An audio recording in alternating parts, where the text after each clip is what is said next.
Hello दोस्तों, मेरा नाम शालिनी है और आपका संपूर्ण ज्ञान केंद्र में हार्दिक स्वागत है।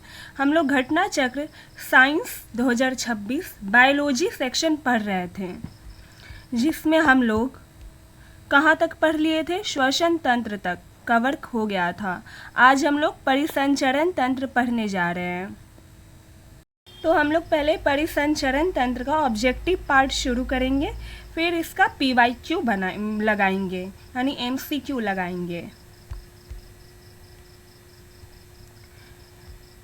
विलियम हार्वे नामक वैज्ञानिक द्वारा रक्त परिसंचरण की खोज की गई थी।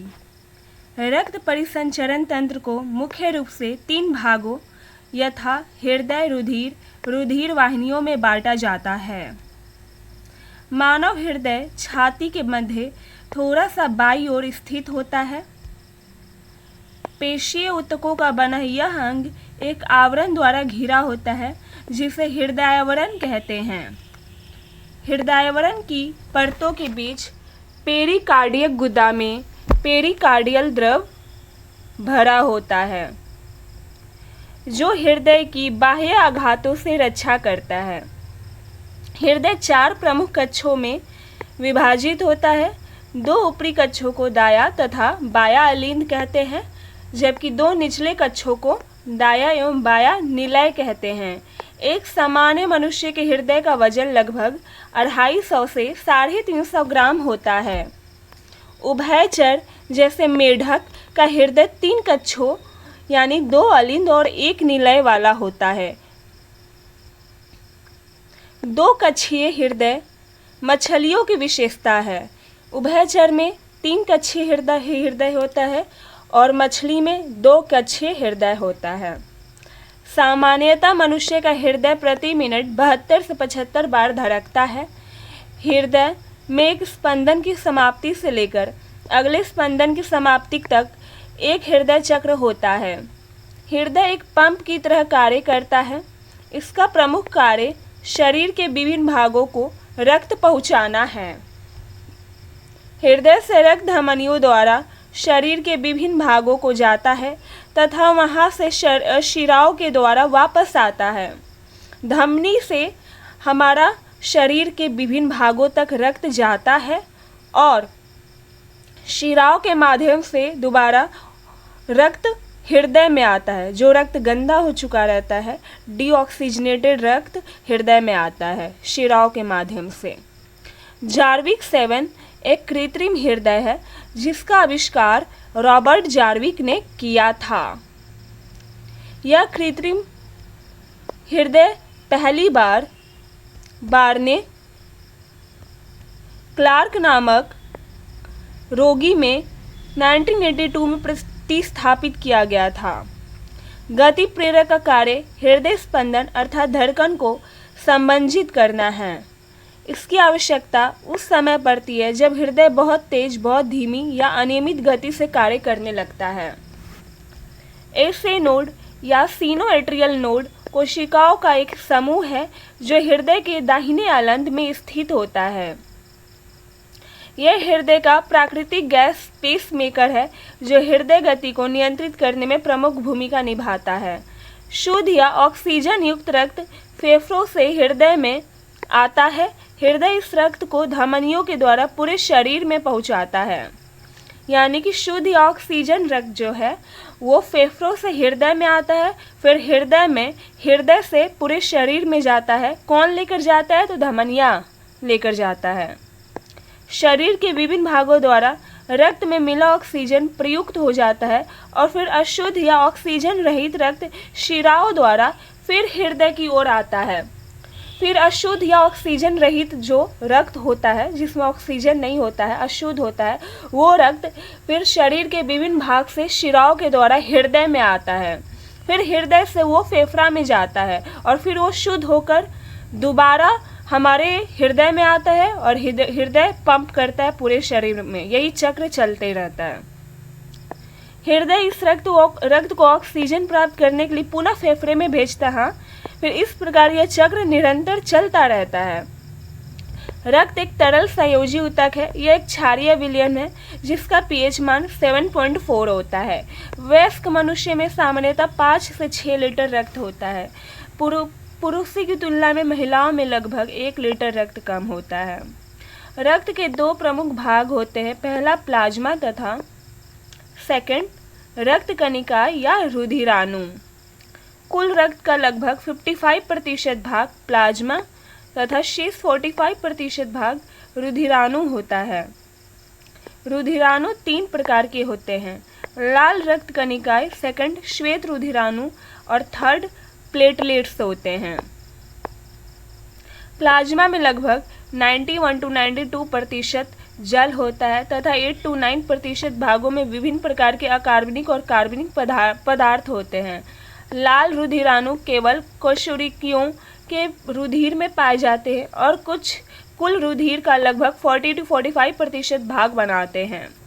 इनमें हीमोग्लोबिन नामक प्रोटीन पाई जाती है। हीमोग्लोबिन ऑक्सीजन का परिवहन करता है। इसमें हीम नामक लाल रंग का पदार्थ पाया जाता है जो इसे लाल रंग प्रदान करता है। रोगों के प्रति प्रतिरक्षा प्रदान करने का कार्य श्वेत रक्त कणिका यानी WBC का होता है। इन्हें यानी WBC को वीर सिपाही या सैनिक की संज्ञा से अभिहित किया जाता है और प्लेटलेट्स का प्रमुख योगदान रक्त का थक्का बनाने में होता है। एक सामान्य मनुष्य में RBC लगभग 50 लाख प्रति घन मिलीमीटर रक्त होती है। देखो 3 प्रकार का जो RBC यानी रुधिराणु जो होता है वो 3 प्रकार का होता है। RBC लाल रक्त कणिका, श्वेत WBC या प्लेटलेट्स। RBC क्या करता है, ये हीमोग्लोबिन के थ्रू ऑक्सीजन का परिवहन करता है।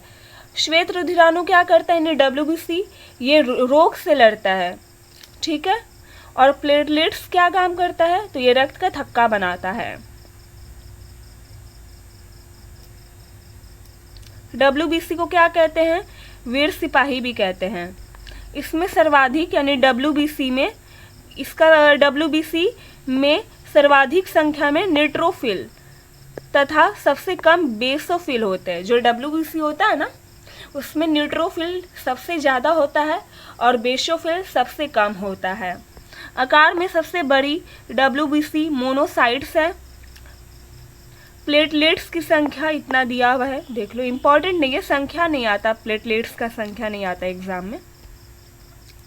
देखो यहाँ पर फेफड़े, पहले क्या हुआ, फेफड़े से हमारा जो बॉडी से है खराब रक्त वो दाहिने निलय में आया, फिर यहाँ से कहाँ गया, दाहिना आलिंद में। सिंपल ये हुआ कि शरीर के विभिन्न भाग से डीऑक्सीजनेटेड रक्त यानी कि जो अशुद्ध रक्त है वो हमारा दाहिना आलिंद और निलय में आया, फिर यहाँ से फेफड़ा में गया, फेफड़ा में जाकर ये रक्त शुद्ध हो गया, फिर ये शुद्ध रक्त यहाँ पर फुफ्फुसीय शिरा वापस बाया आलिंद में लाया, फिर बाया निलय में ये रक्त आया, फिर ये शुद्ध रक्त पूरे शरीर में पंप हुआ, ठीक है।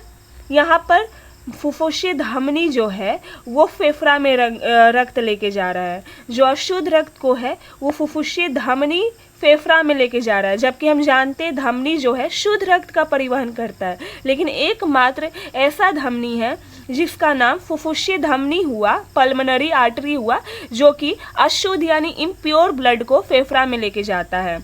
और शिरा जो है वो खराब रक्त को लेकर खराब रक्त का परिवहन करता है, लेकिन एकमात्र ऐसा शिरा है फुफ्फुसीय शिरा जो कि खराब की जगह अच्छा रक्त यानी कि शुद्ध रक्त को ये परिवहन कर रहा है हमारे बाया अलिंद में। फिर ये बाया अलिंद से शुद्ध रक्त पूरे शरीर में पंप होता है। यही प्रक्रिया चलते रहता है, ठीक है। उम्र बढ़ने के साथ साथ मानव का रक्तदाब बढ़ने की प्रवृत्ति होती है। मनुष्य का औसत रक्तचाप 120/80 होता है। धमनियों में रक्तदाब की 2 अवस्थाएं होती हैं। पहले को प्रकुचन दाब यानी सिस्टोलिक प्रेशर कहते हैं और दूसरे को प्रसारण दाब यानी डायस्टोलिक प्रेशर कहते हैं। सामान्यतः तौर पर प्रकुचन दाब 120 mg/Hg तथा प्रसारण दाब 80 mmHg होता है। रक्तदाब को डॉक्टर स्फिग्मोमैनोमीटर यंत्र द्वारा मापता है। 1900 में ऑस्ट्रिया के जीव वैज्ञानिक एवं चिकित्सक कार्ल लैंडस्टीनर ने रक्त समूह ए, बी तथा ओ की खोज की। ए बी रक्त समूह की खोज एल्फ्रेड वान डिकास्टिलो तथा एड्रियानो स्टर्ली ने की थी। बाद में लैंडस्टीनर एवं बीनर द्वारा रीसस बंदर के रक्त में RH फैक्टर की खोज की गई। लाल रक्त कणों में उपस्थित ग्लाइकोप्रोटीन के कारण रक्त में विभिन्नताएं पाई जाती हैं, जिसे एंटीजन या प्रतिजन कहते हैं। ये दो प्रकार का होता है, एंटीजन या प्रतिजन, एंटीजन ए और एंटीजन बी। एंटीजन की अनुपस्थिति में एक विशेष प्रकार की प्रोटीन प्लाज्मा में पाई जाती है, जिसमें एंटीबॉडी या प्रतिरक्षी कहते हैं। अगर मान लो कि ब्लड में एंटीजन नहीं होता है, जो एंटीजन नहीं होता है उसके जगह एंटीबॉडी प्रेजेंट होता है। यह दो प्रकार का होता है, एंटीबॉडी ए, एंटीबॉडी बी। मानव रुधिर का स्ट्रक्चर है कि ये प्लाज्मा और रुधिराणु से मिलकर बना होता है। प्लाज्मा 55% भाग होता है और जो रुधिराणु है वो 45% भाग होता है। प्लाज्मा में जल 91% होता है और कार्बनिक पदार्थ से मिलकर प्लाज्मा बना होता है और रुधिराणु प्लेटलेट्स, RBC और WBC से मिलकर बना होता है। फर्दर इसको हम लोग रुधिराणु को बांटेंगे, कनिकाय श्वेत रुधिराणु और कनिकाय विहीन श्वेत रुधिराणु। यहाँ पर WBC को दो भाग में बांटा गया, ठीक है। कनिकाय श्वेत रुधिराणु और कनिका विहीन श्वेत रुधिराणु में कनिकामय श्वेत रुधिराणु में का 3 प्रकार होता है। इओसिनोफिल्स, इसमें 3 टाइप के ये होते हैं, बेसोफिल्स और न्यूट्रोफिल्स। कनिका विहीन में क्या क्या होता है, लिम्फोसाइट और मोनोसाइट। कनिका में श्वेत रुधिराणु का 3 प्रकार है। पहला है इओसिनोफिल्स। इसका काम क्या है, इसका काम है ये परजीवियों को नष्ट करने और एलर्जी की प्रतिक्रियाओं से निपटने में मदद करता है।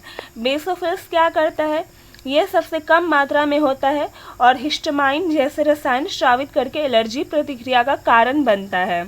और न्यूट्रोफिल्स क्या करता है, ये सबसे अधिक मात्रा में होता है न्यूट्रोफिल्स, और ये जो है बैक्टीरिया तथा फंगस से लड़कर शरीर की रक्षा करता है। लिम्फोसाइट क्या होता है, कनिका विहीन श्वेत रुधिराणु में लिम्फोसाइट 2 प्रकार का होता है, एक लिम्फोसाइट एक मोनोसाइट। लिम्फोसाइट क्या होता है, तो ये जो है प्राकृतिक सैनिक कहते हैं। लिम्फोसाइट को प्राकृतिक सैनिक भी कहते हैं, प्राकृतिक सैनिक भी कहते हैं। क्यों, क्योंकि ये जो है ये एंटीबॉडी का निर्माण करके किसी विशेष संक्रमण को पहचानता है और उसे नष्ट करता है। वहीं पे मोनोसाइट क्या होता है, तो ये जो होता है श्वेत सबसे एक तो ये मोनोसाइट जो है ये WBC का सबसे बड़े आकार की होती है। मोनोसाइट सबसे बड़े आकार का होता है। ये बाहरी कीटाणु या मृत कोशिकाओं को खाकर साफ करने का काम करता है। रुधिर वर्ग ए में एंटीजन ए व एंटीबॉडी बी उपस्थित होता है, जबकि रुधिर बी में एंटीजन बी व एंटीबॉडी ए उपस्थित होता है। ए में क्या होता है, ए और एंटीबॉडी बी उपस्थित होता है, जबकि रुधिर वर्ग बी में एंटीजन बी लेकिन एंटीबॉडी ए उपस्थित होता है। रुधिर वर्ग ए बी में एंटीजन व ए व बी दोनों उपस्थित होता है, परंतु एंटीबॉडी अनुपस्थित होता है। जबकि रुधिर वर्ग ओ में एंटीजन अनुपस्थित होता है, परंतु एंटीबॉडी ए और बी दोनों उपस्थित होता है। रुधिर वर्ग ए बी को सर्वग्राही तथा रुधिर वर्ग ओ को सर्वदाता कहते हैं। ये चार्ट है, प्राप्त अगर मोस्टली एग्जाम में नहीं आता है, अगर आपके एग्जाम में आता है तो आप देख लो। प्राथमिक एवं द्वितीयक प्रतिरक्षा अनुक्रियाएं मानव शरीर के रक्त में मौजूद 2 विशेष प्रकार के लसिकाणुओं द्वारा होती हैं। ये है बी लसिकाणु या बी कोशिकाएं तथा टी लसिकाणु या टी कोशिकाएं। उल्लेखनीय है कि रोगजनकों की अनुक्रिया में बी कोशिकाएं मानव रक्त में प्रोटीन की एक श्रृंखला उत्पन्न करती है ताकि वे रोगजनकों से लड़ सकें। ये प्रोटीन प्रतिरक्षी कहलाती है। गौर मतलब है कि टी कोशिकाएं स्वयं तो एंटीबॉडीजन का श्रावण नहीं करती, किंतु प्रोटीन उत्पन्न करने में बी कोशिकाओं की सहायता जरूर करती है। ये प्रतिरक्षा प्रणाली के महत्वपूर्ण भाग है जो शरीर को रोगजनकों द्वारा होने वाले रोगों से बचाती है। मानव शरीर में एंटीबॉडी इम्यूनोग्लोबुलिन को 5 मुख्य श्रेणियों में बांटा गया है: आईजीजी, आईजीएम, आईजीए, आईजीई और आईजीडी। किसी भी नए संक्रमण के समय जो एंटीबॉडी सबसे पहले बनती है और रक्त में मापी जा सकती है वह आईजीएम होती है।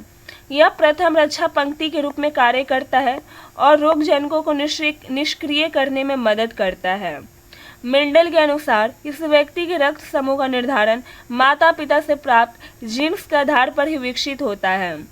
इसकी वंशागति 2 के बजाय 3 तुलनात्मक लक्षणों के जीन्स अथवा एलील्स पर निर्भर करती है। नाइट्रिक ऑक्साइड का संश्लेषण समग्र स्वास्थ्य के लिए आवश्यक है क्योंकि यह शरीर के सभी भागों में रक्त, पोषक तत्व और ऑक्सीजन के सही एवं प्रभावी प्रवाह को सुनिश्चित करता है। यह एक न्यूरोट्रांसमीटर के रूप में भी कार्य करता है और तंत्रिका कोशिकाओं, गतिविधियों एवं अधिगम सहित विभिन्न कार्यों में भाग लेता है। परिसंचरण तंत्र के एमसीक्यू में आए। पहला क्वेश्चन है, एक स्वस्थ व्यक्ति का हृदय 1 मिनट में औसतन कितनी बार धड़कता है? तो 72 बार। एक स्वस्थ व्यक्ति की हृदय की धड़कन 1 मिनट में 72 से 75 बार धड़कता है। हमारा हृदय प्रति मिनट 5 से 6 लीटर रुधिर पंप करता है। हृदय कब आराम करता है? 2 धड़कनों के बीच हृदय आराम करता है। निम्नलिखित में कौन सा लक्षण हृदय घात से संबंधित नहीं है? तो टांगों में दर्द नहीं है। हृदय में कितने कक्ष होते हैं? 4 कक्ष होते हैं। मानव हृदय छाती के मध्य में थोड़ा सा बाईं ओर स्थित होता है। एक सामान्य मनुष्य का हृदय प्रति मिनट लगभग 72 से 75 बार धड़कता है। हृदय 4 प्रमुख कक्षों में विभाजित होता है। 2 ऊपरी कक्षों को दायां तथा बायां अलिंद या एट्रियम कहते हैं, जबकि 2 निचले कक्षों को दायां एवं बायां नीला या वेंट्रिकल्स कहते हैं। मानव हृदय कितने चैम्बर्स का बना होता है? तो केवल 4।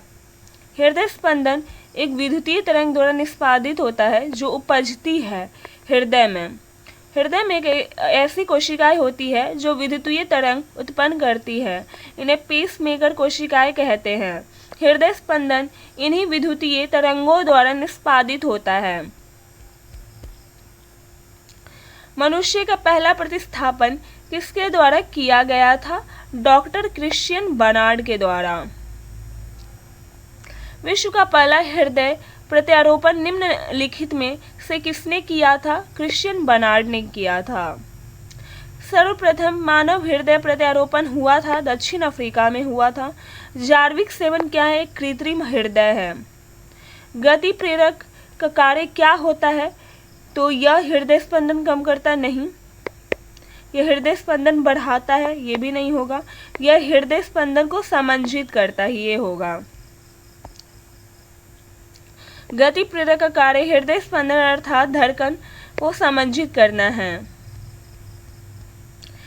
पेसमेकर किस नाम से भी जाना जाता है? एसे नोड्स के नाम से जाना जाता है। एसे नोड या सिनोएट्रियल नोड कोशिकाओं का एक समूह है जो हृदय के दाहिने कक्ष में स्थित होता है। यह हृदय गति को नियंत्रित करने में प्रमुख भूमिका निभाता है तथा यह हृदय का प्राकृतिक पेसमेकर है। मानव कलाई में नाड़ी स्पंदन करती है हृदय के बराबर। वह एकमात्र शिरा जो ऑक्सीजन युक्त रक्त वहन करती है कहलाती है पल्मोनरी शिरा। हृदय में 4 कक्षीय कक्ष होते हैं जिनमें रक्त प्रवाहित होता है। रक्त दाहिने आलंद में प्रवेश करता है और दाहिने निलय से होकर गुजरता है। दाहिने निलय रक्त को फेफड़े में पंप करता है जहां यह ऑक्सीजन युक्त हो जाता है। ऑक्सीजन युक्त एक रक्त पल्मोनरी शिराओं द्वारा हृदय को वापस लाया जाता है जहां यह बाएं अलिंद में प्रवेश करता है। बाएं अलिंद से रक्त बाएं निलय में प्रवाहित होता है। एक स्वस्थ वयस्क मनुष्य में रक्त का कुल परिमाप कितना है? 5 से 6 लीटर है। रक्त एक प्रकार का संयोजी ऊतक है। रक्त एक संयोजी ऊतक है जिसके दो प्रमुख भाग होते हैं, पहला प्लाज्मा, सेकंड खांत कणिकाएं या रुधिराणु। कुछ रक्त का लगभग 55% भाग प्लाज्मा तथा शेष 45% भाग रुधिराणु होता है। रुधिराणु 3 प्रकार का होता है, आरबीसी, डब्ल्यूबीसी और प्लेटलेट्स। निम्नलिखित में कौन रक्त का संचलन में मदद करता है? एरिथ्रोसाइट। जो रिपीटेड क्वेश्चन है वो हम दोबारा नहीं कर रहे, जैसे कि पीछे रक्त एक प्रकार है संयोजी ऊतक, यहाँ भी वही पूछा, रक्त एक होता है संयोजी ऊतक, तो क्यों करते हैं दोबारा। कौन रक्त के संचलन में मदद करता है? तो एरिथ्रोसाइट। एरिथ्रोसाइट को ही हम लोग आरबीसी कहते हैं। रुधिर के प्लाज्मा में लिम्फोसाइट्स द्वारा एंटीबॉडी या प्रतिरक्षी प्रोटीन्स निर्मित होता है जो कि विष पदार्थों को निष्क्रिय करती है। लिम्फोसाइट सबसे छोटे श्वेत रुधिराणु किंतु संख्या में अधिक होते हैं। इनका केंद्रक बड़ा, गोल या एक कुछ चिपटा सा होता है। लिम्फोसाइट्स गश्ती सेना की भांति समस्त शरीर में घूमती रहती है तथा सुरक्षा तंत्र के सारे भागों को सामंजस्य स्थापित करती है। एरिथ्रोसाइट प्रायः रक्त के संचलन में सहायक होते हैं। रक्त में कौन सा रक्त का तरल भाग होता है? तो प्लाज्मा होता है। मानव रुधिर तरल संयोजी ऊतक है। यह शरीर के ऊतकों को ऑक्सीजन और पोषक तत्व पहुंचाता है। रक्त में 4 घटक होते हैं, प्लाज्मा, लाल रक्त कणिकाएं, श्वेत रक्त कणिका और प्लेटलेट्स। प्लाज्मा रक्त का लगभग 55%, शेष लगभग 45% भाग होता है। प्लाज्मा में अधिकतर भाग 92% पानी होता है। रक्त के संदर्भ में निम्नलिखित में कौन सा कथन सही है? पहला, रक्त प्लाज्मा और विभिन्न प्रकार की कोशिकाओं से बना होता है, सही है। सेकंड क्या है? हीमोग्लोबिन की उपस्थिति रक्त को लालिमा युक्त बनाती है, सही है। हीमो जो है उससे ही लाल रक्त होता है, लाल कलर आता है रक्त में। 1 और 2 दोनों सही है। हीमोग्लोबिन क्या है? तो ये मानव रक्त में पाए जाने वाला पदार्थ है हीमोग्लोबिन। हीमोग्लोबिन के संबंध में कौन सा कथन सही नहीं है?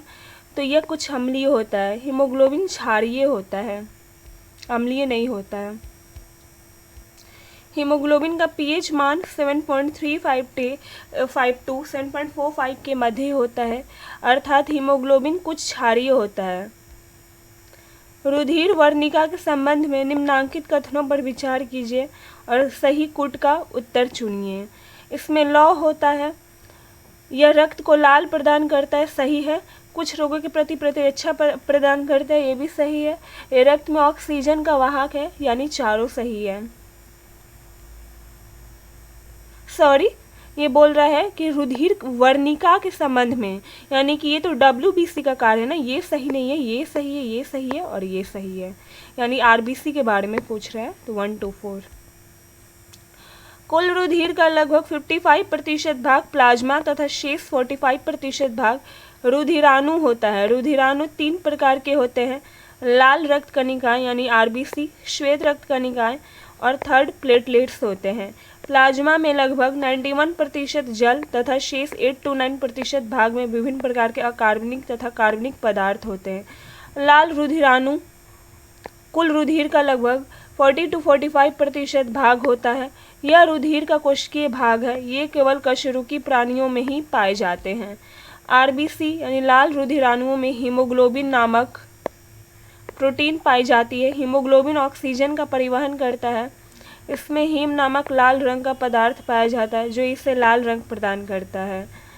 रोगों के प्रति प्रतिरक्षा प्रदान करने का कार्य श्वेत रक्त कणिका यानी डब्ल्यूबीसी का होता है, जिन्हें वीर सिपाहियों की संज्ञा से अभिहित किया जाता है। शरीर में हीमोग्लोबिन का कार्य क्या है? ऑक्सीजन का परिवहन है। निम्नलिखित में किस प्राकृतिक पदार्थ में लौह विद्यमान होता है? मायोग्लोबिन में। मायोग्लोबिन लगभग सभी स्तनधारियों, सामान्यतः कशेरुकी प्राणियों के पेशी ऊतकों में पाए जाने वाला एक प्रोटीन है। लौह इसका आवश्यक घटक है। मायोग्लोबिन में कौन सी धातु है? तो लोहा। मायोग्लोबिन लगभग सभी स्तनधारियों, सामान्यतः कशेरुकी प्राणियों के पेशियों ऊतकों में पाए जाने वाला एक प्रोटीन है। लौह इसका आवश्यक घटक है। किस प्राणी की जीव द्रव्य में हीमोग्लोबिन का विलय हो जाता है? तो केंचुआ के जीव में। केंचुए में रुधिराणु रंगहीन और केंद्रक युक्त होते हैं। इस जंतु में परिसंचरण तंत्र बंद प्रकार का होता है। रक्त में लाल रंग निम्न में से किसके कारण होता है? हीमोग्लोबिन के कारण। आरबीसी का रंग होता है हीमोग्लोबिन के कारण। आरबीसी का रंग उन्हें हीमोग्लोबिन नामक प्रोटीन के ऑक्सीजन से संयुक्त होने के कारण होता है। आरबीसी को एरिथ्रोसाइट भी कहते हैं, जो कि सिर्फ कशेरुकियों के रुधिर में होता है। मनुष्य में ये केंद्रक विहीन तथा इनकी औसत संख्या 50 लाख प्रति क्यूबिक मिलीमीटर रक्त होती है। शरीर में ये गैसों का परिवहन का कार्य करती है। रक्त शरीर में क्या कार्य करता है? सारे शरीर में ऑक्सीजन पहुंचाता है। मनुष्य का औसत रक्तचाप कितना होता है? तो 120/80 होता है। मनुष्य का औसत रक्तचाप 120/80 होता है। धमनियों में रक्त दाब की दो अवस्थाएं होती है, पहले को प्रकुंचन दाब तथा दूसरे को प्रसारण दाब कहते हैं। सामान्यतः तौर पर प्रकुंचन दाब 120 mmHg तथा प्रसारण दाब 80 mmHg होता है। रक्तचाप को डॉक्टर स्फिग्नोमैनोमीटर यंत्र द्वारा मापता है। इसमें रक्त दाब का मापक यंत्र कौन सा है? स्फिग्नोमैनोमीटर। इस व्यक्ति की रक्तचाप 140 mmHg है, तो इस उल्लेख में Hg से तात्पर्य है, ये मरकरी से है। जब एक व्यक्ति वृद्ध होते जाता है तो सामान्यतः उसका रक्त का दाब जो होता है बढ़ जाता है। हमारे शरीर में रक्त का दाब होता है वायुमंडलीय दाब से अधिक। रक्त समूहों की खोज किसने की? कार्ल लैंडस्टीनर ने खोज की। 1900 में कार्ल लैंडस्टीनर ने रक्त समूहों की खोज की। AB रक्त समूह की खोज एल्फ्रेड वान डी कास्टेलो और एड्रियानो स्टर्ली ने की थी। बाद में रिसस बंदर में एक अलग फैक्टर को ढूंढा गया जिसे RH फैक्टर नाम दिया गया। RH कारक का नाम संबंधित एक प्रकार के बंदर से। ब्लड ग्रुप O वाले व्यक्ति की लाल रक्त कोशिकाओं में निहित समूहजन है, न तो A न ही B। रक्त कणिकाओं में उपस्थित समूहजन का प्रकार किस व्यक्ति के रक्त प्रकार को निर्धारित करता है? एग्लूटिनोजन ग्लाइकोप्रोटीन होते हैं जिन्हें एंटीजन या प्रतिजन कहते हैं। ये दो प्रकार का होता है। पहला एंटीजन A, एंटीजन B। रुधिर वर्ग A एग्लूटिनोजन यानी एंटीजन कहते हैं, इसे A उपस्थित होता है। रुधिर वर्ग B में एग्लूटिनोजन B उपस्थित होता है, यानी एंटीजन B उपस्थित होता है। रुधिर AB में एंटीजन A और B दोनों उपस्थित होता है, लेकिन O में एंटीजन A और B दोनों अनुपस्थित होता है। किस रक्त वर्ग सर्वाधिक निम्न रक्त वर्ग सार्वत्रिक दाता होता है, मतलब कोई को भी वो ब्लड दे सकता है। तो कौन दे सकता है? O दे सकता है। रक्त वर्ग O सार्वत्रिक दाता होता है क्योंकि इसमें कोई प्रतिजन नहीं होता है, अतः इसका रुधिर सभी वर्ग को व्यक्ति को चढ़ाया जा सकता है। जबकि AB जो है वो सर्वग्राही होता है। मानव रक्त अध्ययन के लिए कौन सा समूह सार्वत्रिक दाता होता है? सेम है O समूह।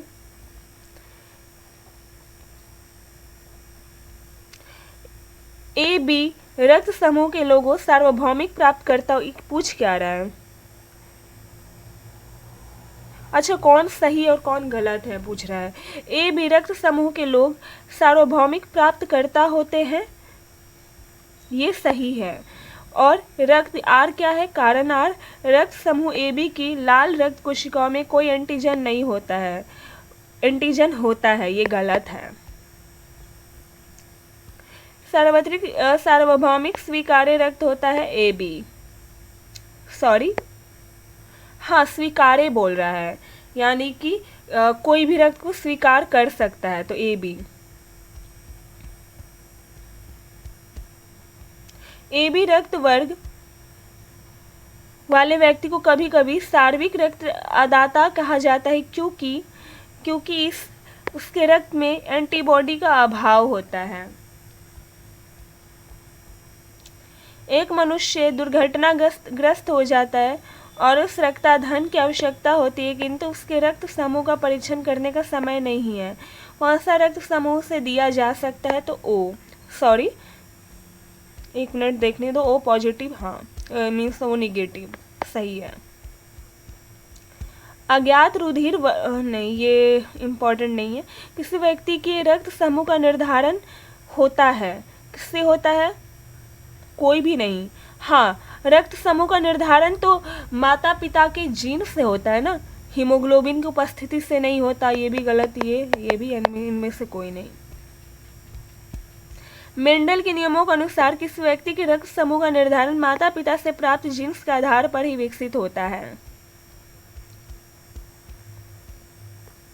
यदि एक पिता का रक्त वर्ग ए है और माता का ओ है, तो बताइए उनके पुत्र का कौन सा रक्त वर्ग हो सकता है? तो ओ। आधान में रक्त न केवल रक्त के प्रकार बल्कि डैश में भी संगत होना चाहिए। RH कारक में रक्त आधान यानी ब्लड ट्रांसफ्यूजन में रक्त के प्रकार के साथ RH कारक का भी संगत होना आवश्यक है। RH कारक की खोज लैंडस्टीनर तथा वीनर ने रिसस बंदर के रक्त में की थी। किसी एक सामान्य व्यक्ति के रक्त का पीएच स्तर कितना होता है? 7.35 टू 7.45 होता है। रक्त का पीएच मान होता है 7.4 होता है। सेम क्वेश्चन पूछा गया। प्रतिजन वह पदार्थ है जो कि प्रतिबिंब के निर्माण को उद्दीपित करता है। प्रतिजन वे पदार्थ है जो प्रतिबिंब या प्रतिरक्षी के निर्माण को उद्दीपित करता है तथा प्रतिरक्षा तंत्र को प्रवर्तित करता है। प्रतिजन दो प्रकार के ग्लाइकोप्रोटीन्स के रूप में होते हैं, ए और बी। एंटीबॉडी भी दो प्रकार के होते हैं, ए रोधी तथा बी रोधी, किंतु ये विशुद्ध प्रोटीन्स के रूप में होते हैं। प्रतिजन ऐसा पदार्थ है जो प्रतिरक्षा तंत्र को प्रवर्तित करता है। जब टीके के द्वारा शरीर में एंटीजन प्रवेश करता है तब संक्रमण से लड़ने के लिए एंटीबॉडी की उत्पत्ति होती है, केवल बी कोशिकाओं द्वारा। जब टीके के द्वारा शरीर में एंटीजन प्रवेश करता है तब संक्रमण से लड़ने के लिए एंटीबॉडी बी कोशिकाओं द्वारा उत्पादित होते हैं। जब कोई एंटीजन की कोशिकाओं के संपर्क में आता है तो यह बी कोशिकाओं को विभाजित और क्लोन करने का कारण बनता है। ये क्लोन बी कोशिकाओं शरीर के रक्त प्रवाह और लसिका प्रणाली में लाखों एंटीबॉडी जारी करती है। एंटीबॉडी शरीर की प्रतिरक्षा प्रणाली को मजबूत बनाता है। शरीर के निम्न में से कौन सा संक्रमण से हमारी रक्षा करता है? तो WBC यानी श्वेत रक्त कणिकाएं जो होता है विशेष रुधिर कणिकाएं हैं जो कि शरीर के किसी रोग से संक्रमित होने पर उसे विशेष संक्रमित स्थल पर पहुंचकर हानिकारक जीवाणुओं, विषाणुओं, कवकों इत्यादि का भक्षण करके शरीर के संक्रमण से सुरक्षा प्रदान करती है। इसके अलावा ये शरीर के प्रतिरक्षण, एलर्जी तथा अति संवेदनशीलता की उपस्थिति में महत्वपूर्ण कार्य करती है। सफेद रक्त कण का मुख्य कार्य क्या है? तो रोग प्रतिरोधक क्षमता धारण करना। रुधिर के प्लाज्मा में निम्नलिखित में किसके द्वारा एंटीबॉडी निर्मित होता है? तो लिम्फोसाइट के द्वारा। रुधिर के प्लाज्मा में लिम्फोसाइट द्वारा एंटीबॉडी या प्रतिरक्षी प्रोटीन निर्मित होता है जो कि विष पदार्थों को निष्क्रिय करती है। लिम्फोसाइट सबसे छोटे श्वेत रुधिराणु किंतु संख्या में अधिक होते हैं। इनका केंद्रक बड़ा और गोल या एक कुछ चिपटा सा होता है। लिम्फोसाइट्स गश्ती सेना की भांति समस्त शरीर में घूमती रहती है तथा सुरक्षा तंत्र के सारे भागों के बीच सामंजस्य स्थापित करती है। प्रतिरक्षा यानी असंक्राम्यता का सर्वाधिक संबंध है लिम्फोसाइट से। संक्रमण के जवाब में बनने वाली इम्यूनोग्लोबुलिन की श्रेणी कौन सी है? तो IgM है। मानव शरीर में एंटीबॉडी इम्यूनोग्लोबुलिन की 5 मुख्य श्रेणियां होती है, IgG, IgM, IgA, IgE और IgD। किसी भी नए संक्रमण के समय जो एंटीबॉडी सबसे पहले बनती है और रक्त में मापी जा सकती है वह IgM होती है। यह प्रथम रक्षा पंक्ति के रूप में कार्य करता है और रोगजनकों को निष्क्रिय करने में मदद करता है। शरीर के प्रतिरोधक क्षमता से जुड़ा सबसे महत्वपूर्ण कोशिका प्रकार है तो लिम्फोसाइट है। कथनों में कौन सा एक मानव शरीर में बी कोशिकाओं और टी कोशिकाओं की भूमिका का सर्वोत्तम वर्णन है? तो वे शरीर को रोगजनकों द्वारा होने वाले रोगों से बचाती है। प्राथमिक एवं द्वितीयक प्रतिरक्षा अनुक्रियाएं मानव शरीर के में रक्त मौजूद दो विशेष प्रकार के लसिकाणुओं द्वारा होते हैं। ये है बी लसिकाणु और बी कोशिकाएं तथा टी लसिकाणु या टी कोशिकाएं। उल्लेखनीय है कि रोग जनकों की अनुक्रिया में बी कोशिकाएं मानव रक्त में प्रोटीन की एक श्रृंखला उत्पन्न करती है ताकि वे रोग जनकों से लड़ सके। ये प्रोटीन प्रतिरक्षी कहलाती है। गौर मतलब है कि टी कोशिकाएं स्वयं तो एंटीबॉडीज का श्रवण नहीं करती, किंतु प्रोटीन उत्पन्न करने में बी कोशिकाओं की सहायता करती है। यह प्रतिरक्षी प्रणाली के महत्वपूर्ण भाग है जो शरीर के रोग जनकों द्वारा होने वाले रोगों से बचाती है। मानव शरीर में की श्यानता का कारण है तो रक्त में प्रोटीन।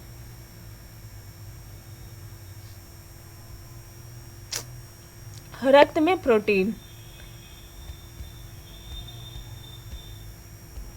रुधिर में श्वेत रक्त कणिकाओं की अत्यधिक मात्रा में उपस्थिति को रोग विज्ञान की किस भाषा में कहते हैं? ल्यूकेमिया। ल्यूकेमिया को रक्त कैंसर कहते हैं जिसमें रुधिर में श्वेत रक्त कणिकाओं की संख्या आवश्यकता से अधिक बढ़ जाती है। लाल रक्त कणिकाएं मुख्यतः बनती है अस्थि मज्जा में। लाल रक्त कणिकाएं श्वसन अंगों से ऑक्सीजन लेकर इसे सारे शरीर में पहुंचाने का कार्य करती है। लाल रक्त कणिकाएं अस्थि मज्जा में विकसित होती है तथा इनका जीवन काल 100 से 120 दिन का होता है। तिल्ली या प्लीहा पुरानी रक्त कणिकाओं को नष्ट करने का कार्य करता है। WBC का बनना तथा RBC का विनाश होता है प्लीहा में। शरीर में RBC का जीवन काल लगभग 100 से 120 दिन का होता है। इसके बाद प्लीहा में इनका विनाश हो जाता है। लिम्फोसाइट्स तथा न्यूट्रोफिल्स कणिका विहीन श्वेत रुधिराणु के दो प्रमुख प्रकार हैं। लिम्फोसाइट्स का निर्माण प्लीहा लसिका ग्रंथि तथा थाइमस ग्रंथि में होता है। न्यूट्रोफिल्स का निर्माण अस्थि मज्जा में होता है। मानव शरीर के किस अंग में लसिका कोशिका बनती है? तो ये तिल्ली में बनती है। लसिका कोशिका एक प्रकार की श्वेत रक्त कणिकाएं हैं जिनका निर्माण लसिका ग्रंथियों तिल्ली थाइमस ग्रंथि तथा अस्थि मज्जा द्वारा किया जाता है। बी लिम्फोसाइट तथा टी लिम्फोसाइट लसिका कोशिका के दो मुख्य प्रकार है। मनुष्य के शरीर के किस अंग में लिम्फोसाइट्स का निर्माण होता है? तो ये तुम्हारा अप्रॉक्स सारे अंग में होता है, यानी उपयुक्त एक से अधिक। मनुष्य के शरीर में तिल्ली या प्लीहा, थाइमस ग्रंथि, अस्थि मज्जा आदि में लिम्फोसाइट्स का निर्माण होता है। लिम्फोसाइट्स एक प्रकार की श्वेत रक्त कणिकाएं होती है जो गश्ती सेना की भांति समस्त शरीर में घूमती रहती है तथा सुरक्षा तंत्र के सारे भागों के बीच सामंजस्य स्थापित करती है। कि किस शारीरिक प्रक्रम से थ्रोम्बिन का संबंध है? तो रक्त जमाव से है। रक्त का थक्का बनने की प्रक्रिया एक जटिल रासायनिक प्रक्रिया होती है जिसे कई चरणों में बांटा गया है। इसके अंतिम चरण में थ्रोम्बिन एक एंजाइम की भांति कार्य करके प्लाज्मा की घुलनशील फाइब्रिनोजन प्रोटीन के फाइब्रिन नामक अघुलनशील प्रोटीन अणुओं में संश्लेषण को प्रेरित करता है। रुधिर स्कंदन की क्रिया विधि को स्पष्ट विवरण हवेल ने दिया था। रक्त का थक्का बनने में फाइब्रिनोजन को फाइब्रिन में परिवर्तन में भाग लेने वाला एंजाइम कौन है? थ्रोम्बिन है। प्लाज्मा में जल का प्रतिशत कितना होता है? 90%। किसी सामान्य व्यक्ति में रक्त के संदर्भ में निम्नलिखित में कौन सा कथन सही है? तो ये रक्त में WBC की तुलना में बिंबाणु अधिक होते हैं। रक्त में श्वेत रक्त कणिका यानी कि व्हाइट ब्लड कॉर्प्यूसल्स यानी WBC या ल्यूकोसाइट्स की तुलना में बिंबाणु या रुधिर प्लेटलेट्स की संख्या अधिक होती है, जबकि इनकी संख्या लाल रुधिराणुओं यानी RBC की अपेक्षा कम होती है। हृदय को रक्त का संभरण करने वाली धमनियां कहलाती है हृदय धमनियां। निम्नलिखित में कौन सा मानव शरीर में संश्लेषित होता है जो रक्त वाहिकाओं को विस्फारित करता है और रक्त प्रवाह को बढ़ाता है? तो कौन करता है? आई थिंक नाइट्रिक ऑक्साइड करता है। देख लेते हैं। हाँ, नाइट्रिक ऑक्साइड।